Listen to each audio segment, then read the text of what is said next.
Today's liturgy smacks of contrasts. Individuals being presented for office, but God choosing the least expected. People wallowing once in darkness, but now being wrapped in light. And a blind man exposing people's ultimate and real blindness. Far worse than the blind man's own physical inability to see. We are once more back to the realm of reversals, the world of Christian paradox, the arena of faith that transcends the predictable flow of logic and linear cause and effect mode of thinking. We are once more back to the realm of Christian mystery that is represented most fully by the mystery of the cross. The mystery of the cross takes center place in our thoughts, in our prayers, in the liturgy all through the Lenten season. Of itself, Lent is one such big paradox, referred to by the liturgy as a joyful season, but a season during which we are told to think penance, prayer, almsgiving, fasting, and repentance. Now that's not too joyful, right? We would do well to give a look at it once more, if for no other reason than to remind ourselves that behind the veil of self-denial, behind the centrality of the cross, behind the cover of seeming darkness, lies a reality that we do well today to pray for, that we may hasten toward Easter with the eagerness of faith and love, as indeed we ask the Lord in today's prayer. A wise writer, I was told, once said, if you can't handle the violence in the Psalms, you can't come to terms with the violence in yourself. Being face to face with Christian paradox is a little like struggling against the natural tendency to be myopic, to be nearsighted, to see nothing more beyond one's immediate material, personal, and superficial concerns. To be bothered by the here and the now, to be so discouraged by what goes on in these godless and ethically blurred times, to wax so hopeless because of our repeated plaints, like the Israelites of old, is the Lord in our midst or not? This smacks of an inability to handle the violence both in the Psalms and in ourselves. It means to be unable to handle darkness, to be so easily faced by trials, by the so many existential pains that beset humanity, both natural and man-made. We humans are hardwired to avoid pain, to question suffering, to flee from affliction, and to complain when touched by undeserved suffering. The cross never was, never is, and never will be automatically and naturally equated with the soothing salve of consolation. On the contrary, the cross is a powerful testament to man's inhumanity to man, to man's cruelty, and to the human society's misguided passion for revenge, and the propensity to right a wrong with another wrong deed. There is no light attached to the darkness that is Christ's ignominious death on the cross. Or so we myopic creatures think. I often wake up at dawn. Just before dawn, this part of the world is enveloped in eerie darkness. Dead silence reigns supreme. Death and darkness mark the impatient waiting time for the world to stir back into life. It is always darkest, as they say, just before dawn. It is always quietest, seemingly the most lifeless, and the most hopeless time for miserable people who have to keep watch, who have to be awake, and who have to rouse from sleep for one unwanted reason or another. But it is also the time of night that is fullest of promise. At a time when darkness straddles the coming of light, when nature's lowest and worst is just about to give way to the bright promise of a new day, one's deepest hopes and dreams arise with the first rays of a bright and warm sunshine of a new day, new life, a new beginning, and a new story to live by.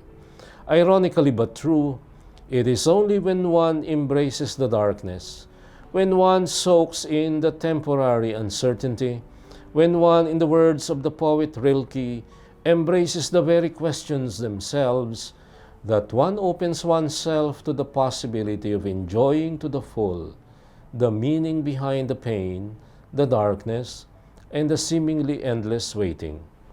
The writer Fleming Rutledge, commenting on the need to be at home with the violence of the Psalms in order to be at home too with the violence in oneself, sees in this the equivalent need for us to look at the cross, to behold the wood of the cross, to see the cross for what really and essentially it is, to be at home with the darkness, with paradox, with seeming contradictions that are part and parcel of our faith as Christian believers.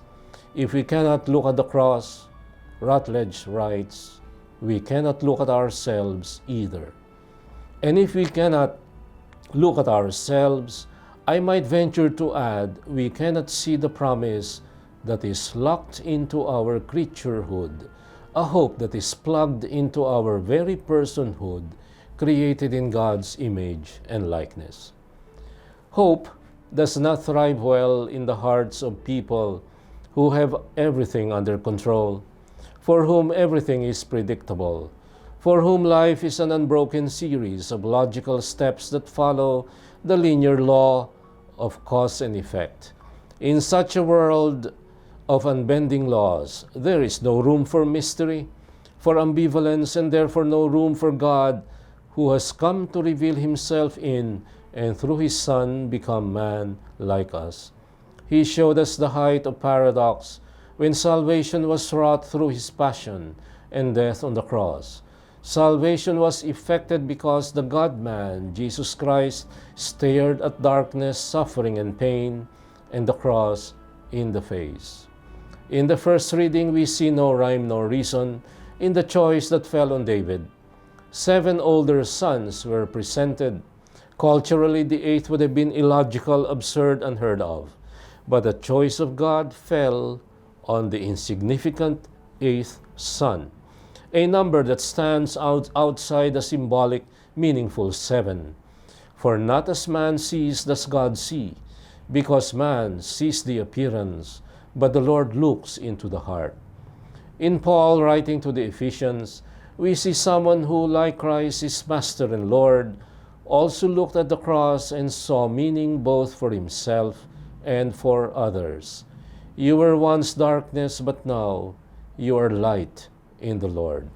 The great reversal, though, is portrayed in the beautiful account of John.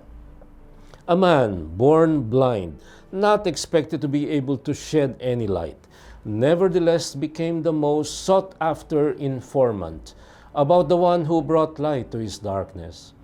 Envious and incredulous Pharisees, who saw everything but understood nothing, just couldn't take it. With feigned affectation, they sought for enlightenment, the very enlightenment that eluded their blind eyes that refused to see the obvious and the true. In their self-righteousness, they were scandalized by the act of curing on the Sabbath, but they were unfazed by their crass inability to accept what stared them in the face. They even had the temerity to ask sarcastically, but prophetically, "Surely, we are not also blind, are we?" They were blind. No doubt about it. They were worse off than the man born blind. They couldn't see themselves objectively, for they could not bring themselves to look at the reality that was Jesus, the light of the world, right in their midst. As I reflect on today's liturgy, the hauntingly moving lines of a song from the musical Phantom of the Opera keep on surfacing to my consciousness. They are words that could as well have come direct from the pen of St. Paul, writing to the Ephesians, "Awake, O sleeper, and arise from the dead, and Christ will give you light. Take no part in the fruitless works of darkness." And here is the line from Phantom of the Opera: "No more talk of darkness, forget your wide-eyed fears." Of all people, this was what the Phantom told Christine. These are words worth remembering even as we call to mind the more powerful words of the Lord to his disciples: "I am the light of the world. Whoever follows me will have the light of life. No more talk of darkness indeed, for we were once darkness, but now are light in the Lord.